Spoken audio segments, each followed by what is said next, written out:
Psalm 4 begins with "Answer me when I call to you.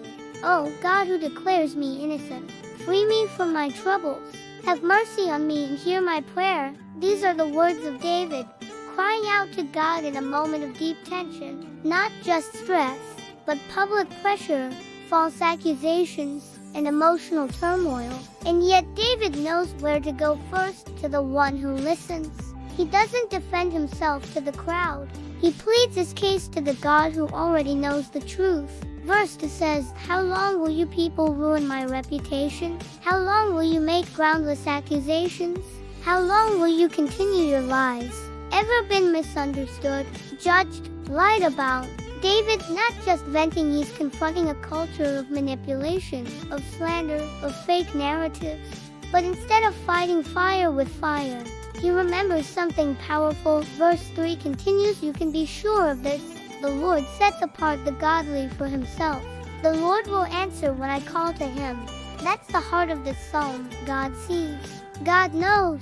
God responds. When people twist the truth, God holds your truth. And in verse 4, don't sin by letting anger control you. Think about it overnight and remain silent. When we're attacked, our instinct is to react. But David flips the script. He pauses. Don't post. Don't explode. Sit with it in silence and let God handle it. Anger isn't always wrong, but uncontrolled anger leads to regret. And verse 5, offer sacrifices in the right spirit and trust the Lord. David reminds us, don't just do religious things. Do them with the right heart, live with integrity, worship with trust. Now verse 6 goes, many are saying, who will show us better times? Let your face smile on us, Lord. Sound familiar? Where's the hope? Will things ever get better? That's the cry of a generation. But David doesn't point to politics or possessions, he points to God's presence.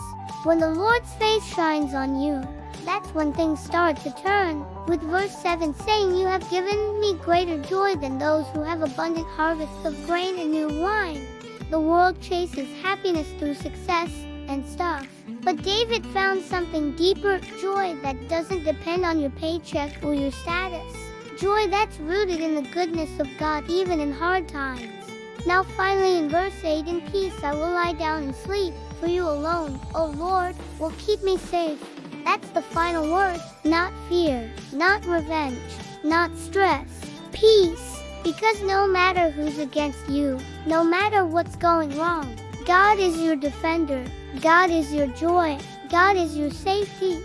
Psalm 4 teaches us, you can cry out to God honestly. You can let go of anger. You can trust Him in uncertainty. And when you do, He replaces your fear with peace and your panic with joy. Let that be your truth today.